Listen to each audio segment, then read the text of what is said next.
I've got a question for you. What makes a great movie? Is it the acting? Is it the directing? Is it the camera works? Or is it just the story itself? Well, in my opinion, what makes a great movie is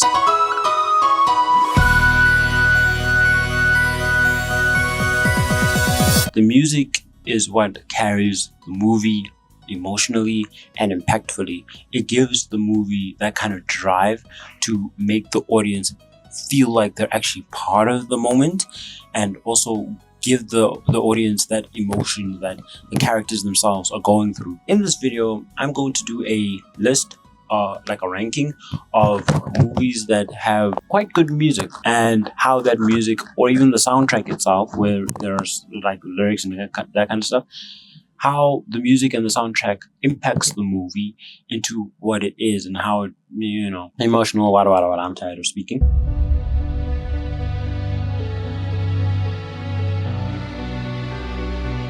The Wild Robot came out in 2024, and when I saw the trailer, there wasn't much of marketing and stuff, and I saw that it was a DreamWorks movie. I kind of had my doubt, because lately DreamWorks hasn't been doing well. Once I watched the movie, I was immediately captivated, and I was immediately a fan, because not only did the movie had such a good story, a good emotional story, but also the music and like the score and the soundtrack just made it all the more 10 times better. The Wild Robot carries 3 great pieces of music, right?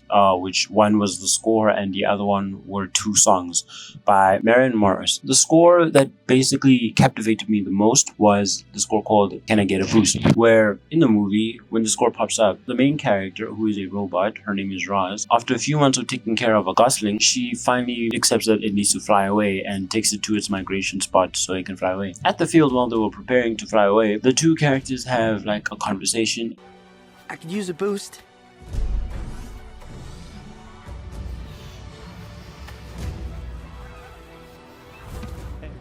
Ready? I guess I have to be.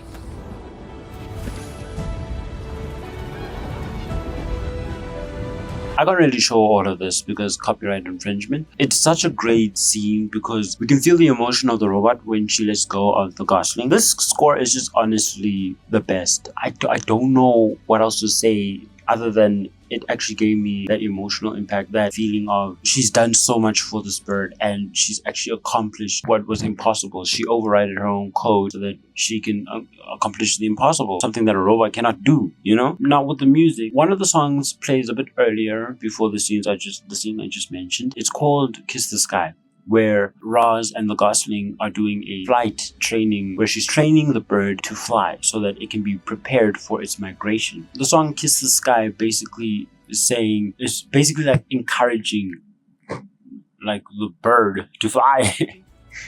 Follow me. Your shape takes more work to fly straight, but easier to turn and dive. Just might kiss the sky.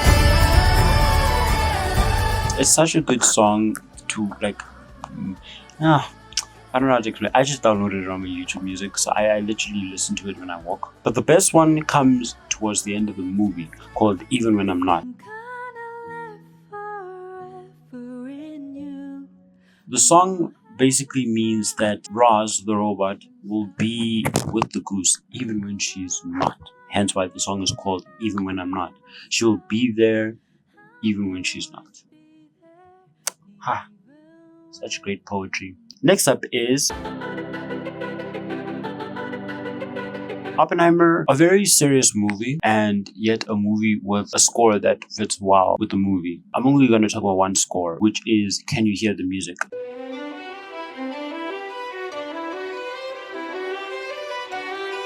Can You Hear the Music comes up when a physicist or a mathematician, I don't remember what his position was, is having a conversation with Oppenheimer. The physician says, Algebra's like sheet music. The important thing isn't can you read music, it's can you hear it. Can you hear the music, Robert? Yes, I can.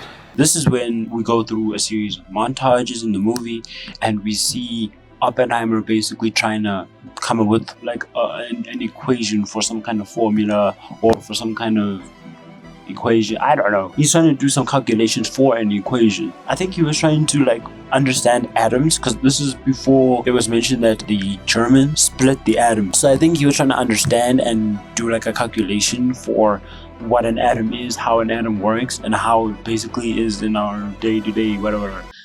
Oh, so many science stuff. I didn't do science, so I don't know what the hell I'm talking about. Anyway, so Can You Hear the Music basically draws us into the mind of Oppenheimer. It makes us understand who Oppenheimer is as a physician, as a mathematician, as a person who created that bomb that would then be used against Hiroshima and Nagasaki in World War II. I literally had to watch the movie just so that I can understand that scene where the music plays. But yeah, basically that's just, the music is so good.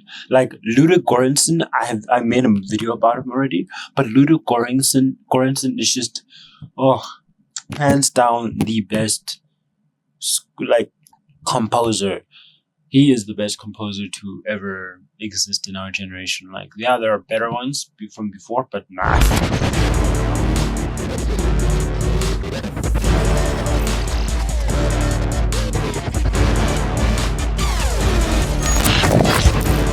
Across the Spider-Verse, I might even involve the entire Spider-Verse series. Daniel Pemberton really stole the show for this movie. Literally, he stole the show for this movie because, like, there are so many different songs that make this movie just wild. Like, for example, in Across the Spider-Verse, there's 2099 is a song.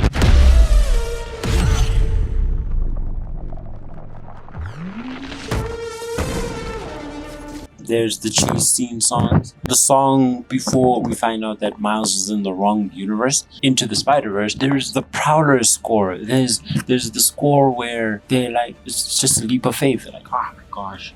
The Spider-Verse series in general is just crazy. Every character has their own score. You have Spider-Punk. You have the Indian Spider-Man. I forgot his name. You have Gwen Stacy. All of these guys have their own scores. Every person's score fits who they are as a character. With Gwen, her music, like in the beginning, it flows with the way she moves as a spider person, and in the emotional moments between her and her father, you can feel that water painting around them just sink in with the music. And in the scene where Miles basically travels back home and he's trying to get back to his apartment and all that kind of stuff, just so that he can feel comfortable and away from Spider-Man 2099. Oh my gosh, Daniel Pemberton is crazy with his music. So crazy. I'm tired of speaking. I'm tired of speaking.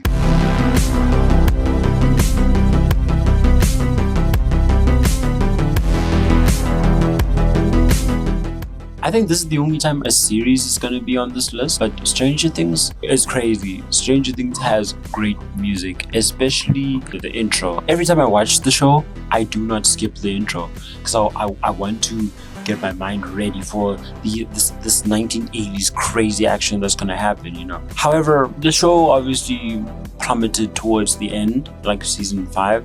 It really plummeted, and it made me feel like you don't deserve the score. But kudos to Kyle Dixon and Michael Stein for making quite the most immersive score, because how can you make a score so unique? Whenever you hear it, you're like, this is Stranger Things. When anyone else tries to replicate it, they'll be like, oh, it's a copycat of Stranger Things. But Stranger Things copied the 80s, bro. It's based in the 80s, but it copied the 80s because it's so well done. You actually feel like you're in the 1980s, especially in season 3 when we're in 1984 or 1985. The Starcourt Mall makes you feel like you are in the 80s. Also, the scenes where it's more emotional. For example, there's a song, I forgot the name of it. The song's called Zoology, and it is probably the most beautiful emotional song in the entire show. It plays about 3 to 4 times in the show. The first time it plays is when Nancy's in the bathroom basically grieving Barb, because at that point she cannot do anything about the death of Barb except for go and attend a funeral. and her parents don't know the exact truth about what happened to Barb. Barb's parents don't know. So she had to unfortunately break the news to her parents, right? We transition to when we see Mike also in a bit of a grievance state because 11 is still gone at that point and he doesn't know that she's around, but he can kind of sense that she's still alive in some way, one shape or another. The second time it comes up is when Joyce just lost her then boyfriend before obviously getting with Hopper. She lost, I forgot his name, but she lost her boyfriend and like he just got killed at the Hawkins lab and she's crying. She's grief stricken. She's just in a state of not wanting to do anything at all. But then Harper comes and comforts her in her bedroom and yeah, so on and so forth. Another transition to the kids kind of like being disappointed that they couldn't help Will because Will basically lied and made helped the Mind Flayer track where they are, hence the death of Joyce's then boyfriend. I still forgot his name. And then it came up again in season 3, I think episode 1, when Joyce was, kind of reminiscing on when she and her boyfriend were watching the shows that he likes, the movies that he likes, because they would always watch whatever he likes and she would enjoy it, But then the song comes up again in season 5 when Jonathan and Nancy kind of go through this unproposal breakup moment. It's cute. It's very confusing. When I was watching that episode, I was so confused. I was like, what's going? Are they breaking up? What is going on? But I was emotional because of the song. The song played and I was emotional. And I was like, okay, this is a doable scene. I like it. I like it. But Eulogy is such a beautiful song. You could just listen to it on your own and feel like you're in some kind of trance that is so peaceful yet so emotional. You will just start tearing away. Not that I've ever teared to the song, but it is a good song to the point where you will actually be in that state.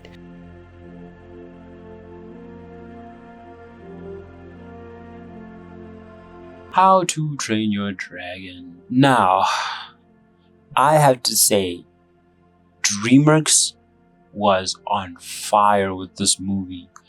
Everything about this movie is just top tier. From the world building to the characters, like the personal stories of the characters, to the voice acting, to the story, to the dragons, to the music. I remember back in 2022 or like 2023, I did research on the score of this movie, and every single score is tied to its own scene. Like you have Hiccup and Toothless with their own music. This is Toothless's music.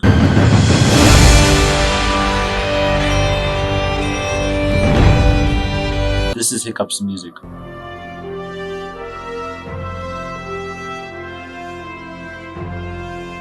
Now, reason why I'm letting you hear them individually, because what if we combine them together?